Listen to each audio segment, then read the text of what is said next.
नहमदुहु व नुसल्ली व नुसल्लिमु अला रसूलिहिल करीम अम्मा बाद फ़ाउज़ु बिल्लाहि मिनश्शैतानिर रजीम बिस्मिल्लाहिर्रहमानिर्रहीम अल्हम्दुलिल्लाह सुम्मा अल्हम्दुलिल्लाह। अल्लाह पाक के फ़ज़ल व करम से आज हमारी तीसरी तरावी थी।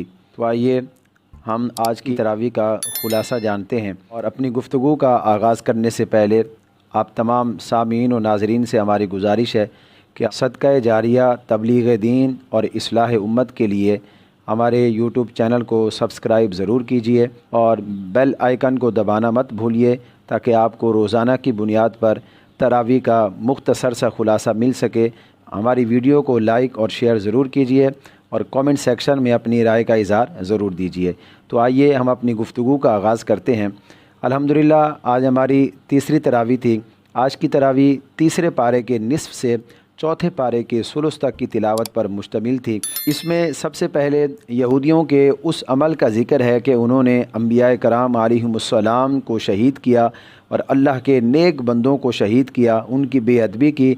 तो अल्लाह रब्बुल इज़्ज़त ने फ़रमाया कि यही लोग जहन्नमी लोग हैं और उनके तमाम के तमाम अमल ज़ाया हो गए।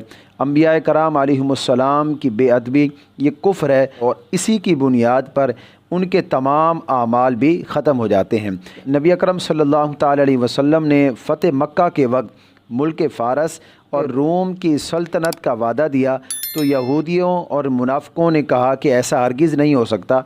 वो मुल्क बड़े ही ताकतवर मुल्क हैं और बड़े ही महफूज तरीन मुल्क हैं, तो मुसलमान बहुत ज़्यादा कमज़ोर हैं। तो इस पर अल्लाह ने फिर ये आयत नाजिल फरमाई कि ए महबूब सल्लल्लाहु ताला अलैहि वसल्लम आप फरमा दीजिए अल्लाह जिसे चाहे मुल्क अता फ़रमाए और जिससे चाहे वापस ले ले, और अल्लाह जिसे चाहे इज़्ज़त दे और अल्लाह जिसे चाहे ज़िल्लत में मुब्तला करे, उसी के हाथ में खैर है और अल्लाह हर चीज़ पर कादिर है। वही रब है कि जो ज़िंदों से मुर्दे और मुर्दे से ज़िंदे निकालता है और जिसे चाहे जितना अता फ़रमाए। अल्लाह रब्बुल इज़्ज़त ने मुसलमानों को कुफ़ार से मदद मांगने से मना किया गया और कुफ़ार से दोस्ती को भी हराम करार दिया गया, चाहे वो काफिर बंदे का रिश्तेदार ही क्यों ना हो। काफिरों से दोस्ती को हराम करार दिया गया और काफिरों को राजदार बनाने से भी मना किया गया। अल्लाह रब्बुल इज़्ज़त ने अपने महबूब से फ़रमाया कि ए महबूब सल्लल्लाहु ताला अलैहि वसल्लम आप इनसे फ़रमा दीजिए कि अगर तुम अल्लाह से मोहब्बत करते हो तो मेरी इत्तबा करो, मेरी पैरवी करो, तो अल्लाह भी तुमसे मोहब्बत फ़रमाएगा और तुम्हारे गुनाहों को माफ़ फरमा देगा। इस आयत के शानी नुज़ूल ये है कि कुरैश मक्का ने कहा कि हम अल्लाह के बेटे हैं, हम अल्लाह के महबूब बंदे हैं। तो अल्लाह रब्बुल इज़्ज़त ने उनसे फ़रमाया कि तुम मेरे महबूब हरगिज़ नहीं हो सकते, यहाँ तक कि तुम मेरे महबूब की इताअत ना कर लो, उस वक्त तक तुम मेरे महबूब नहीं हो सकते। और नबी अकरम सल्लल्लाहु ताला अलैहि वसल्लम से मोहब्बत अल्लाह की मार्फत का ज़रिया है और आप अलैहिस्सलातु वस्सलाम के इश्क और मोहब्बत के बग़ैर अल्लाह तक पहुँचना नामुमकिन है। इसके बाद हज़रत मरियम अलैहिस्सलाम की पैदाइश का ज़िक्र है। अल्लाह फरमाता है कि हमने मरियम अलैहिस्सलाम को एक बेटे की बशारत दी जिसका नाम मसीह ईसा बिन मरियम है, जो बाइज़्ज़त होगा, अल्लाह के क़ुर्ब वाला होगा, लोगों से झूले में कलाम करेगा, गुफ्तगू करेगा। इसके बाद फिर हज़रत ईसा अलैहिस्सलाम का आसमान की तरफ ज़िंदा उठाए जाने का ज़िक्र है। अल्लाह फरमाता है कि हम आपको अपनी तरफ उठा लेंगे। नबी अकरम सल्लल्लाहु ताला अलैहि वसल्लम ने इरशाद फरमाया कि जनाब हज़रत ईसा अलैहिस्सलाम क़ुर्ब क़यामत तशरीफ़ लाएंगे, निकाह भी फ़रमाएंगे, सलीब यानी ईसाइयों के अलामती निशान को तोड़ेंगे और हुज़ूर ने फरमाया जनाब ईसा अला नबीना मेरी उम्मत के खलीफा होंगे, यानी मेरे उम्मती होंगे। इसके बाद नबी अकरम सल्लल्लाहु ताला अलैहि वसल्लम की शान अक़दस अल्लाह रब्बुल इज़्ज़त ने इरशाद फरमाई कि जब अल्लाह रब्बुल इज़्ज़त ने तमाम अम्बिया किराम अलैहिमुस्सलाम की मुक़द्दस अरवाह को आलम अरवाह में जमा फ़रमाया और उनसे अहद लिया कि जब तुम्हारे बाद तुम्हारे पास मेरा मुकर्रम रसूल सल्लल्लाहु ताला अलैहि वसल्लम तशरीफ़ लाए जो तुम्हारी तस्दीक फ़रमाने वाला हो तो तुम उन पर ईमान भी लाना और उनकी मदद भी करना। क्या तुम इस बात का इकरार करते हो? तो तमाम अम्बिया कराम अलैहिमुस्सलाम ने अल्लाह की बारगाह में अर्ज़ की कि या अल्लाह हम इस बात का इकरार करते हैं। तो अल्लाह ने फ़रमाया मैं भी تمہارے ساتھ اس بات پر گواہ ہوں۔ اللہ رب العزت نے مسلمانوں کو حکم دیا کہ تم اس وقت تک بھلائی کو نہیں پہنچ سکتے جب تک کہ اپنی سب سے پیاری چیز اللہ کی راہ میں خرچ نہیں کر لیتے۔ حضرت ابو طلحہ انصاری رضی اللہ تعالیٰ عنہ کو اپنا ایک باغ بہت ہی زیادہ پیارا تھا۔ جب انہوں نے یہ آیہ مبارکہ سنی تو آپ نے فوراً اس باغ کو اللہ کی رضا کے لیے صدقہ کر دیا۔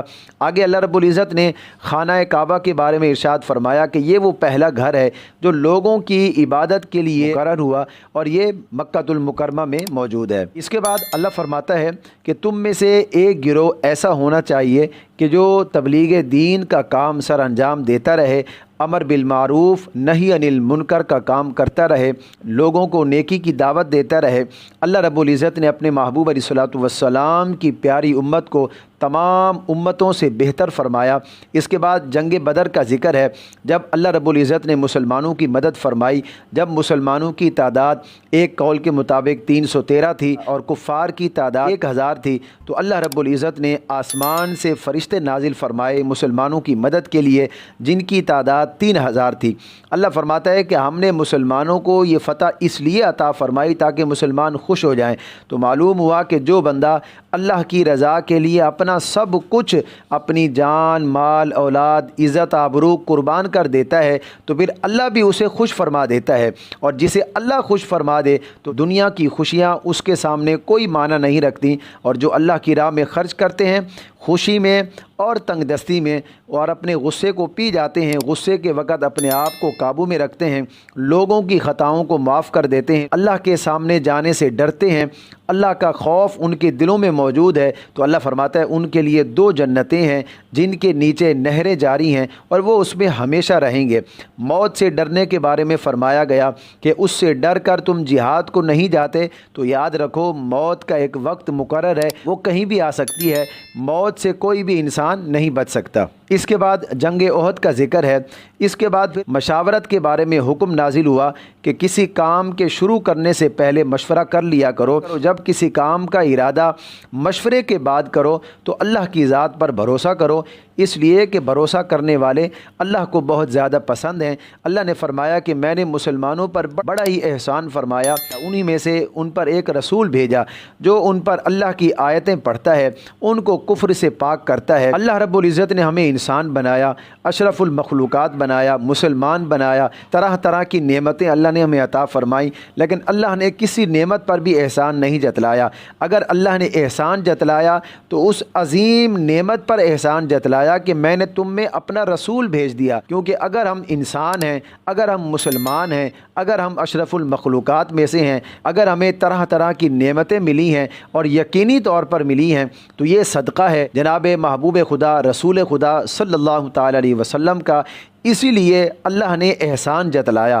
اللہ فرماتا ہے کہ جو اللہ کی راہ میں قتل کیے جائیں ہرگز انہیں مردہ نہ کہو، بلکہ وہ زندہ ہیں اور انہیں رزق بھی دیا جاتا ہے اور وہ بہت ہی زیادہ خوش ہیں۔ سورہ آل عمران کی آخری آیت میں اللہ رب العزت نے صبر کرنے کا حکم دیا، دشمنوں کے مقابلے کے لیے سرحد پر اسلامی ملک کی نگہبانی کرنے کا بھی اللہ نے ہمیں حکم دیا۔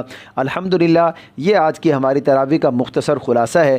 اللہ رب العزت کی بارگاہ میں دعا گو ہیں کہ رب العالمین ہم تمام مسلمانوں کو قرآن مجید پڑھنے، قرآن کو سمجھنے اور قرآن کی تعلیمات پر عمل پیرا ہونے کی توفیق عطا فرمائے۔ وآخر دعوانا ان الحمدللہ رب العالمین۔